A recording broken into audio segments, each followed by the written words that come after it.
Harka fuunee akkam jirtu daawwattoota kaddaatiif viidiyoon har'aa kan hin qabadde dhufe akkamiin onlaayina teenye daayirektii futboolii ilaaluu dandeenya, kubbaa miilaa ilaaluu dandeenya jechuudha. Kubbaa miilaatii fi ispoortiiwwan garaagaraa. Mee namni yeroo baay'ee kan fookas godhu kubbaa miilaati jechuudha. Kubbaa miilaa Pirimeer Liigaa, Laa Liigaa, Siiriyaa kanneen akkamitti onlaayina ilaaluu dandeenya jechuudha. Suruu liiv istiriim. DSTV dhaquun hin barbaachisu jechuudha. Onlaayinuma teessanii mana keessan fayyadamuu dandeenya jechuudha daayirektii. So kana gochuudhaaf maal goona jalqaba irratti browzera bannaa kompiitara keenya irratti Google Chrome haa banu. Erga Google Chrome haa banne booda saayitiiwwan garaagaraa keessaa tokko maal jennaan his goolii jechuudha. Kan itti kubbaa ilaaluu dandeenya, kubbaa miilaatii fi ispoortii garaagaraatti ilaaluu dandeenyu. Innaa his gool jennee mee sarchi haa goona jechuudha. Google keessa jennee his goal dot com jennee haa barreessinu. So kana his goaliin saayitiiwwan garaagaraa keessaa tokko jechuudha kan ittiin kubbaa miilaatii fi ispoortiiwwan garaagaraa ilaaluu dandeenyu. Mee namni yeroo baay'ee kubbaa miilaa waan fookas godhu kubbaa miilaa haa ilaallu jechuudha. Hayyeessa kanarratti his goolii kanarra maal goona? His goolii kana sarchi goona jechuudha. Intar jennaan. Ergasii intarfeesii kana dispilay ni godha jechuudha. Intarfeesii kana dispilay erga godhee booda as keessatti kubbaawwan garaagaraa dispilay ni godha jechuudha. Kubbaawwan garaagaraa Manchester City jira, Derby County jira. Land Cross Hasbunasberg jira fi ispoortii garaagaraa bakka kubbaawwan garaagaraa kan amma jiran dispilay ni godha kan irra jiran kan booris akkasuma jira jechuudha guyyaa wajji jechuudha innaa sa'aa wajjin soo kana jechuudha interfeesii mee fakkeenyaaf asiin yoo ilaaltan oduuwwan garaagaraa nuti jechuunis mee City fi Arsenal haa bannee ilaallu kubbaa amma gaggeeffamaa jira jechuudha irra hayya erga kana bannee booda kana dispilay ni godha jechuudha erga irratti kilik kenne interfeesii kana dispilay ni godha jechuudha hayya mee load godhu jira jechuudha kubbaa amma gaggeeffamaa jira jechuudha amma eegaluuf jechuudha. Innaa isa kana load nu godha connection xiqqoo biizii ta'eef dafee display naan godhu isin bira yoo connection jiraate sirriitti agartanii jechuudha nu bira xiqqoo biizii waan ta'eef.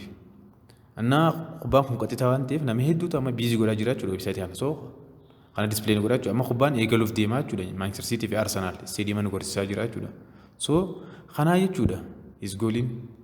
Innaa kan biraa mee haa ilaallu websaayitoota biraa kanuma akka his goolii. Kubbaa ilaaluudhaaf kan fayyadanii fi ispoortii biraatiif illee. Hayyee mee websaayitii biraa ilaallu. Websaayitii kun xiqqoo waan biizii ta'eef jechuudha. Konnekshiidhanaatu biizii nurraa ta'e. Hayyee mee akka biraa haa bannu mee taabii biraa bannaa achirratti maal jennee sarchi goona King Shoot.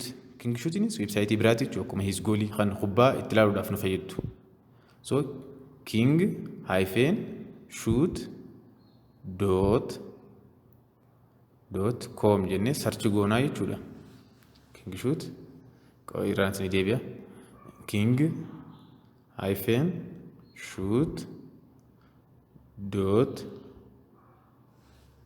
.com jennee sarchi goonaa jechuudha. Booda intar jennaan. Kanaa jechuudha bakka websaayitiin biraa. Booda intar jennaani xiqqoo hina. Hayyee interfeesii kana display ni godha jechuudha. Akkuma argaa jirtan jechuudha interfeesii kana. Pirimeer Liigaa jalqabatti Pirimeer Liigaa nuuf jechuudha City, Arsenal wajji, Norwich, Leicester wajji, Aston Villa, Brentford wajji, West Ham, Crystal Palace wajji akkas achaatuma deemaa jechuudha. Pirimeer Liigaa irra gaggeeffamaa jiru guutuun display ni godha jechuudha. Innaa Liverpool Chelsea wajji jechuudha. Taphaan sa'a tokko walitti gaggeeffamu. Innaa akkasumatti Atlanta naam jechaa deemaa jechuudha. Ingiliz Pirimeer Liigaa jechuun sun taane Siiriyaas, Laa Liigaas, innaa French Liigis hunda display godha jechuudha. Kubbaawwan irra gaggeeffamaa jiran hunda as display godha jechuudha. So akkuma argaa jirtan kana jechuudha. Mee kamaa filannu City Arsenal wajjaa filannu mee isirratti kilik jettan hayyee sorry ifoo deebinee haasreessu mee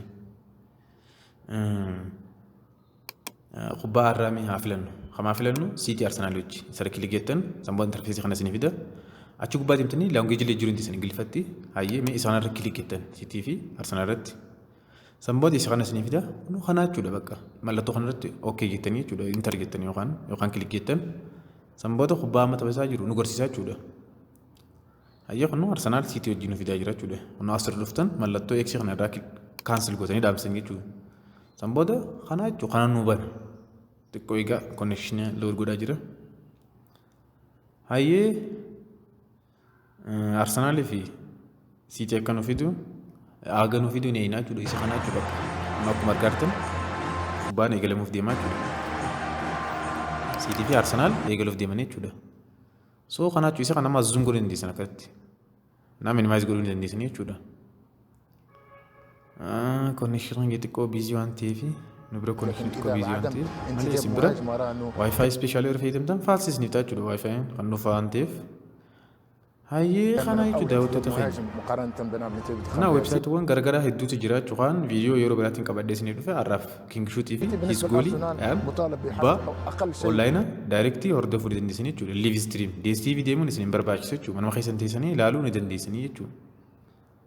هاي قلتوا مع دعوتو تخيني. يا أما التلميذ يتشبث